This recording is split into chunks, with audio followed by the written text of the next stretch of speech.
मुंबईच्या पाणी प्रश्नावर आशिष शेलार यांनी काल काही गंभीर भाष्य केलं आणि सर तुम्ही खऱ्या अर्थाने बघताय तर मुंबईची पाण्याचा प्रश्न जो आहे तो चिघळत चाललाय। मुंबईकरांना पाणी मिळत नाही।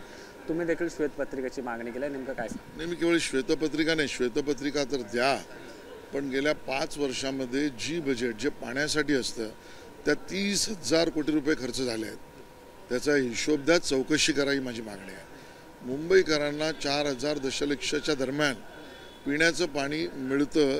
मुंबईची लोकसंख्या 1,40,00,000 आणि त्यात असलेले कमर्शियल एस्टॅब्लिशमेंट याला 4 ताससुद्धा पाणी मिळत नाही।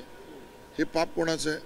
25 वर्ष एक परिवार, ठाकरे परिवार महापालिकेवर राज्य करतोय। स्थायी समितीचा अध्यक्षही तेच, जिथे सगळ्या नाड्या आहेत, महापौरही तेच, आयुक्तही त्यांच्या मर्जीने झालेले। या सगळ्या घटनेनंतर सुद्धा आज मुंबईत बऱ्याच ठिकाणी लास्ट लेगवर पाणी पोचत नाही।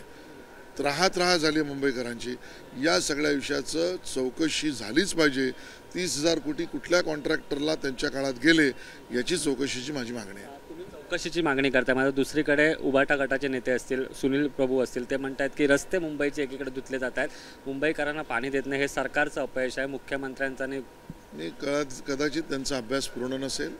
रिसायकल वॉटर नावाचं पण एक वॉटर असतं, जे त्यांच्या काळात त्यांनी त्याचा उपयोग केला नाही आणि तो उपयोग, त्याचा सदुपयोग एकनाथ शिंदेजींनी रस्ते मुंबईचे धुवून पर्यावरण आणि पर्यावरणाचा मुंबईकरांना होणारा त्रास हा वाचवण्यासाठी केला आणि म्हणून सुनील प्रभू आणि उबाटा सेनेची पोटदुखी हा त्यांचा आरोप आहे। केंद्रीय गृहमंत्री अमित शाह यांनी एक महत्त्वपूर्ण विधान केलं, आदित्य ठाकरेंना कुठेतरी मुख्यमंत्री बनवायचं होतं, त्यामुळे सगळ्या घडामोडीनंतर हे सत्य आहे। कारण 2013-14ला ज्यावेळेला युतीच्या चर्चा या ठिकाणी होत होत्या, त्यावेळेला अमित भाईंशी बोलताना जे उद्धवजी बोलले, त्यांची चर्चा झाली, त्यामध्ये त्यांच्या मनामध्ये दडलेला हेतू हा त्यात स्पष्ट झाला होता।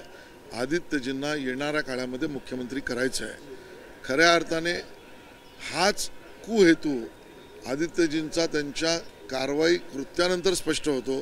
कारण युतीच्या चर्चा जागा वाटपाच्या 2013-14ला चालू असताना परस्पर आदित्यजींनी 151+ शिवसेना ही घोषणा केली। 288 पैकी 151+ अशी जर घोषणा ते करतात तर कशाच्या जीवावर करतात? त्याला आधार काय? आणि म्हणून आदित्यजींच्यासाठी असलेला पुत्रलोभ हा युतीमध्ये त्या ठिकाणी 2014 पासून खडा टाकला, हे त्यातनं स्पष्ट झालेलं आहे। खूप धन्यवाद सर। आपल्यासोबत स्वतः आशिष शेलार होते, ते म्हणालेत की आदित्य ठाकरेंना मुख्यमंत्री करायचं होतं, त्याचमुळे कुठेतरी उद्धव ठाकरेंनी आमच्यासोबतची युती तोडली आणि सगळं पुत्रप्रेमासाठी घडत होतं असल्याची टीका देखील त्यांनी केली। कॅमेरा पर्सन अरविंद सह, सुशांत सावंत, एबीपी माझा, मुंबई। एबीपी माझा, उघडा डोळे बघा नीट।